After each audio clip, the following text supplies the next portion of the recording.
Andy, just how pleased and possibly relieved are you to get through to the Premiership playoff final? Yeah, we're really pleased because we knew it was going to be a tough game. I mean, it was quite complicated in terms of if they scored first, they have nothing to lose in that. So it was pleasing to get a good result here. Always knew they were going to start strongly, but of course the first 10-15 minutes it really was a battling performance from Rangers. It was just a case of getting through that period.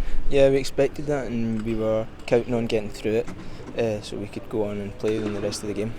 Of course Rangers set up in a 3-5-2 formation if you like, but that seemed to work well. Yeah, we've done it a couple of times now and it's worked well, and so it's been decent because us three in the middle, we can try to dictate the game for Rangers. As the game went on, did any tiredness at all creep into your play? Because you've obviously played in a lot of games recently. You'd think so, but I think everyone was pumped up with adrenaline and stuff, so that kept us going throughout the game. It was good.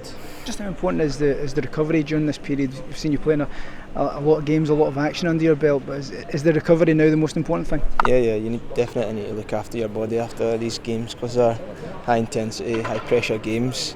You always feel sluggish 2 days after, so we need to look after ourselves. How did you find it coming out up against their midfield today? Obviously they've got talented players in there, like Scott Allen and Dylan McGeoch, of course, who's a former Rangers player as well. Yeah, they're all good players, so we knew it was going to be hard, and we just had to stick with our game plan and get through the game.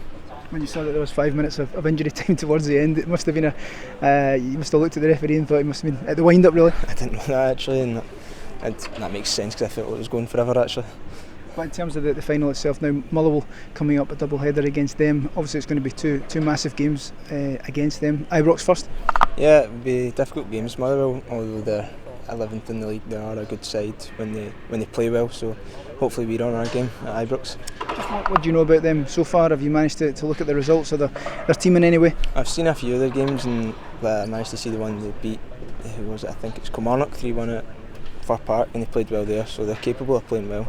And just how much are you looking forward to going out at Ibrox again? Of course the crowds have been over 40,000 the last couple of games. Hopefully it'll be the same again? Yeah, hopefully the crowds have been great the last few games, so hopefully they can keep that up. And in terms of the momentum, the boys will obviously go into these two games with excellent momentum, if you like, with the results they've picked up. A lot of confidence there.